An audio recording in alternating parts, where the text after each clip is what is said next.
Piedmont offers so much in terms of wine styles. If I could think of one region in all of Italy that has the most diversity of wine styles, it would be Piedmont. And I don't say that because I like it better than one region or another, but you have sparkling wines, you've got white wines that are lighter, some that are fuller, more age-worthy, and then you've got that diversity of reds with so many grape varieties, and dessert wines as well, some sparkling, some not. So I think there's so much to explore, and there really is still so much to discover. As the official media partner, the Italian Wine Podcast is excited to present exclusive coverage from Grandi Langhe 2025. This series features first-hand perspective from top producer and buyers as they navigate new styles, vineyard innovation, and shifting global markets. Discover expert takes, hidden gems, and the trends shaping the region's future. Tune in every Friday at 3 p.m. or visit italianwinepodcast.com for more.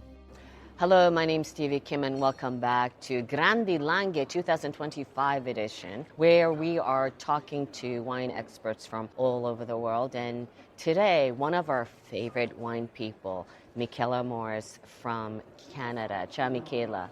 Ciao, Stevie. Thank you so much. Yes, so Michaela, we have a soft place for her because she started the pilot program for VIA and she became the Italian wine expert. So very exciting to have her with us. So we're going to ask you just a few questions, okay?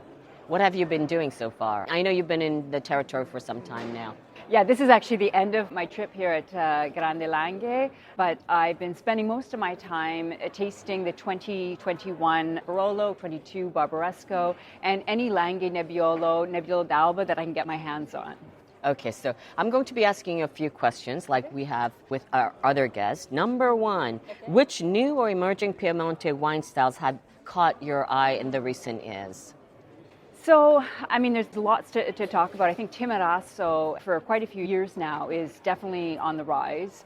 And there's more and more producers, so it's not just the original, like the Valtermassas, for example, who are making Timarasso, but we see a lot of new up-and-coming producers, and that's something that I really like because it gives some diversity to the region where it's not just big reds, but you have also these very age-worthy whites as well. And I'm also always very interested to try whatever I can of Pella Verga. It's a grape that's quite near and dear to my heart. And I think, again, talking about diversity, it does give a different style of red that's really immediately drinking, very pretty, and still shows off the territory so well. Okay, great. Have you noticed any specific trends in winemaking or vineyard management techniques among the producers this year? I think specifically because I have been trying so much of the Langhe Nebbiolo and Nebbiolo d'Alba, and especially focusing on the Barolo Barbaresco producers. I think it's a category of wine that now people know Nebbiolo. Producers have an opportunity to show their style because a little bit with Barolo and Barbaresco, you're a bit hemmed in with what the denomination regulations tell you to do. Whereas I find some of their more experimental wines, maybe where they're doing more whole cluster or they may be using amphora, whatever it is, they're not all great. But I think experimentation is really important, and for me it's really exciting to see because I think it speaks to what the future of Nebbiolo will be. Okay. And you're a wine writer, but from your perspective, what are the consumers or some of your colleagues as buyers are looking for currently in terms of wines from Piemonte?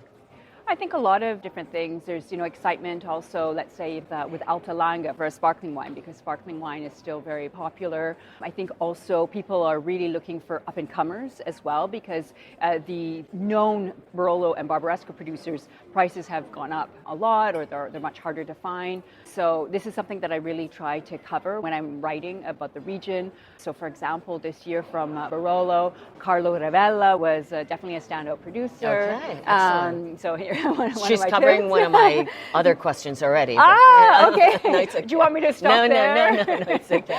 And then Francesco Verzio from Barbaresco, a new producer as well. And you've got Orlando Rocca, who is the nephew of Domenico Clerico. So all of these really exciting producers, for sure. This is something that I'm also trying to follow quite closely.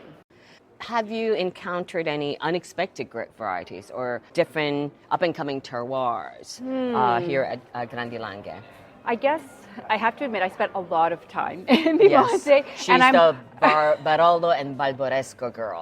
Yes. But also the rest of the region as well. I'm whenever I do see something new, I try to taste whatever I can. So I don't know necessarily that there's one particular grape variety that I would say as new. I'm racking my brain, but perhaps again, as I was saying, just the rise in grape varieties like Timorasso, or if I can speak to another one like Nescetta, for example, and even Grignolino. I mean, you're seeing this style that some people are calling new, but in fact, it speaks to the past where they used to age Grignolino like a Barolo. So it's nice to see the diversity in style coming with Grignolino as well. Okay, so looking ahead, you know, when you're going back to Canada for your audience, what are like the takeaways that you would love to share with your folks back at home?